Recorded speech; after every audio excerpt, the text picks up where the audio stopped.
بسم اللہ الرحمن الرحیم۔ فریڈ ہائل نامی ایک شخص ہے، بہت بڑا فلاسفر ہے۔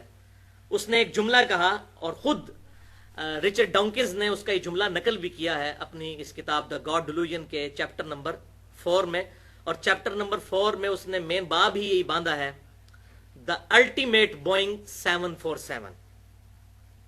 تو وہ کہتا ہے یہ تم کہہ رہے ہو بوئنگ 747 خود بخود بن گئے، تو سب سے بڑا بوئنگ 747 تو خود گاڈ ہے، وہ کیسے خود بخود بن گیا پھر؟ تو وہ بات میں انشاءاللہ ڈسکس کرتا ہوں، یہ آخری وسوسہ تھا اس کا۔ تو بہرحال فریڈ ہائل کا جو جملہ ہے گولڈن کوٹ، زبردست، یہ میں لفظ بلفظ پڑھ کے سناتا ہوں جو دا گاڈ ڈیلوژن میں بھی اس نے نقل کیا۔ Probability of life originating on earth is no greater than the chance that a hurricane sweeping through a scrapyard would have the luck to assemble a Boeing 747۔ Fred Hoyle کہتا ہے کہ اس بات کا امکان کہ زندگی خود بخود زمین پر پیدا ہو گئی، اس سے زیادہ امکان نہیں ہے کہ کوئی ہوائی طوفان چلے اور وہ کوڑے کے ڈھیر سے چیزیں جمع کر کے تو ایک 747 بوئنگ طیارہ تیار کر دے۔ یہ تو پھر بھی ہو سکتا ہے، اس سے زیادہ مشکل فینومینا جو ہے وہ زندگی کا پروڈیوس ہونا ہے زمین کے اوپر، اور ظاہر ہے کہ ہمیں تو کبھی وہم بھی نہیں آئے گا۔ میں کہتا ہوں ایون میں یہ دعویٰ کروں کہ یہ بال پوائنٹ خود بخود بن گئی ہے، اس میں سپرنگ لوڈڈ جو یہ اس کی نب موجود ہے اور اس کے اندر جو سیاہی ہے یہ پوری پلاسٹک کی، اور یہ پورا کلک سسٹم ہے اس کے اندر میکینیکل، یہ خود بخود بن گیا ہے۔ تو کوئی پاگل بے وقوف آدمی بھی میری سٹیٹمنٹ نہیں مانے گا، تو اتنا کمپلیکس سسٹم خود بخود بن گیا۔ تو وہ فریڈ ہائل نے بڑی زبردست بات کی کہ 747 بوئنگ طیارہ خود بخود کوڑے کے ڈھیر سے کچرا اکٹھا کرے، طوفان چلے، اندھیری چلے، اور وہ ایک 747 جو ایک سال میں تیار ہوتا ہے، بوئنگ کمپنی ایک سال میں تیار کرتی ہے کتنی محنت کے ساتھ، وہ خود بخود بن جائے۔ تو یہ تو پھر بھی پاسبل ہو سکتا ہے، لیکن انسان کا پیدا ہونا جاندار کا روئے ارض پہ، اس کی پروبیبلٹی اس سے بھی کم ہے۔ لیکن رچرڈ ڈانکنز نے بجائے اس کی یہ بات ماننے کے اس کا مذاق اڑایا، اور اس نے کہا کہ for the sake of argument ہم ایگری کرتے ہیں کہ 747 کبھی بھی خود نہیں بن سکتا، اتنی محنت سے طیارہ بنتا ہے۔ تو پھر اس نے آگے سے وہ شیطنت والا سوال کیا، اس نے کہا سب سے بڑا بوئنگ 747 تو خود گاڈ ہے۔ یہ زندگی اتنی کمپلیکس ہے کہ بغیر کسی کے بنائے نہ انڈا بن سکتا ہے نہ کوئی زندہ جاندار، یہ اتنی پیچیدہ اور کمپلیکس زندگی ہے، یہ بغیر کسی کے بنائے نہیں بن سکتی، تو اس کو بنانے والا تو اس سے بھی زیادہ کمپلیکس ہوگا۔ For the sake of argument بات بڑی زبردست ہے، اس کو بنانے والا تو اس سے بھی زیادہ کمپلیکس ہوگا، وہ خود بخود اگر بن سکتا ہے تو یہ زندگی بھی خود بخود بن سکتی۔ تو ہم کہتے ہیں کہ for the sake of argument ہم بھی ایگری کرتے ہیں کہ ہم جس کریٹر کی بات کر رہے ہیں بالفرض اس کو بھی کسی نے بنایا ہے، کسی ایسے کریٹر نے جو اس سے بڑا الٹیمیٹ بوئنگ 747 ہے۔ تو پھر جس نے اس کریٹر کو بنایا اس کو بھی پھر کسی نے بنایا ہوگا، اور جس نے اس کو بنایا اس کو بھی کسی نے بنایا ہوگا۔ تو یہ ایک فیکٹوریل پرابلم شروع ہو جائے گا انفینٹ تک، کہ اس کے بنانے والے کو بھی کسی نے بنایا، اس کے بنانے والے کو بھی کسی نے بنایا، تو اس کا تو اینڈ ہی کوئی نہیں ہوگا، جبکہ دوسرے اینڈ پہ ریالٹی ہے کہ ہم سب موجود ہیں۔ یہ تھیوری نہیں ہے، ہم سب موجود ہیں، ہمارا کریٹر ہے۔ اچھا ہمارے کریٹر کا بھی کوئی کریٹر، اس کا بھی کوئی کریٹر، اس کا بھی کوئی کریٹر، تو یہ بات کہیں رکے گی نہیں۔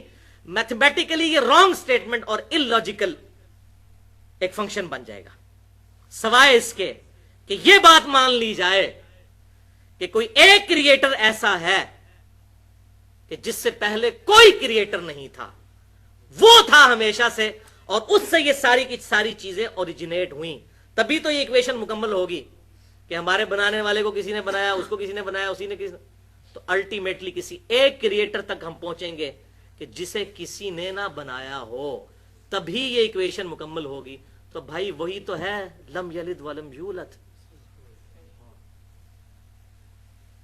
جو کسی سے جنا نہیں گیا، لم یلد ولم یولد۔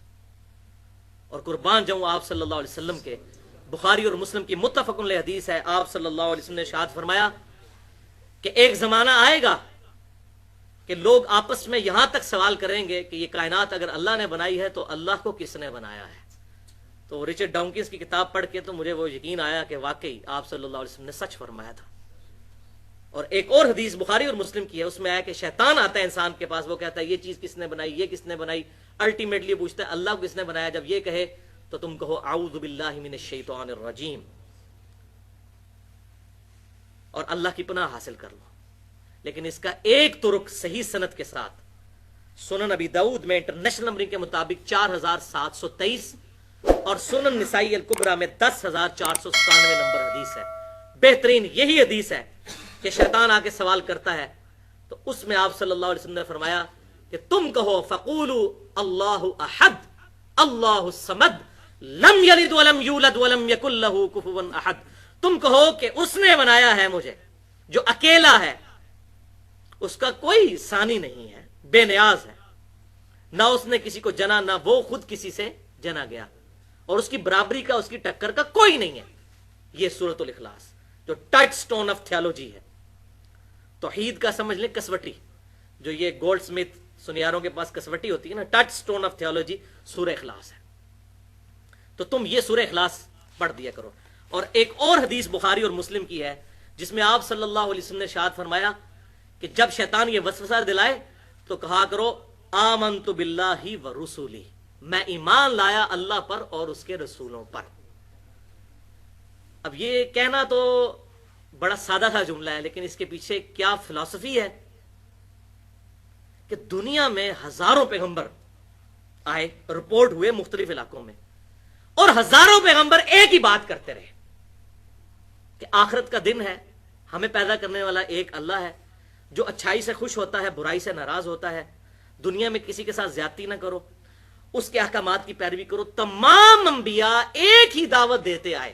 وَلَقَدْ بَعَثْنَا فِي كُلِّ أُمَّةٍ رَسُولًا أَنِ اعْبُدُوا اللَّهَ وَاجْتَنِبُوا الطَّاغُوتَ.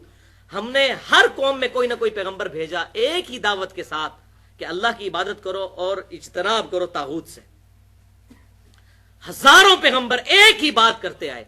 بھائیو یہ اتنا بڑا اتفاق کیسے ہو سکتا ہے کہ ہزاروں پیغمبر ایک ہی بات کریں؟ اگر معاذ اللہ استغفر اللہ ان کا نظریہ اپنے آپ کو پروموٹ کرنا ہو تو ہر ایک نیا کنسپٹ لے کے آئے. ہزاروں پیغمبروں کا ایک بات کرنا خود اللہ تعالیٰ کی وحدانیت کی ایک بہت بڑی دلیل ہے. اور پھر ان کا کریکٹر کہ وہ پیغمبر ایسے کہ پوری قوم ان کے کریکٹر کو ماننے والی. ہزاروں پیغمبر مختلف قوموں میں ہر جگہ ان کا کریکٹر ایک اور سب ایک بات کریں. اتنا بڑا حسن اتفاق کیسے ہو سکتا ہے؟ اس کی تو زیرو پروبیبلٹی. اب آپ کو بات سمجھ آئی ہے بخاری اور مسلم کی کہ جب شیطان وسوسہ دلائے تو کہو آمنت باللہ ورسولہ، میں ایمان لایا اللہ پر اس کے رسولوں پر. ہزاروں سچے پیغمبر جھوٹی بات نہیں کرتے جن کا کریکٹر انسانیت نے مانا ہوا ہے. اللہ اکبر. تو یہ لاجیکلی وسوسہ کل ہوا.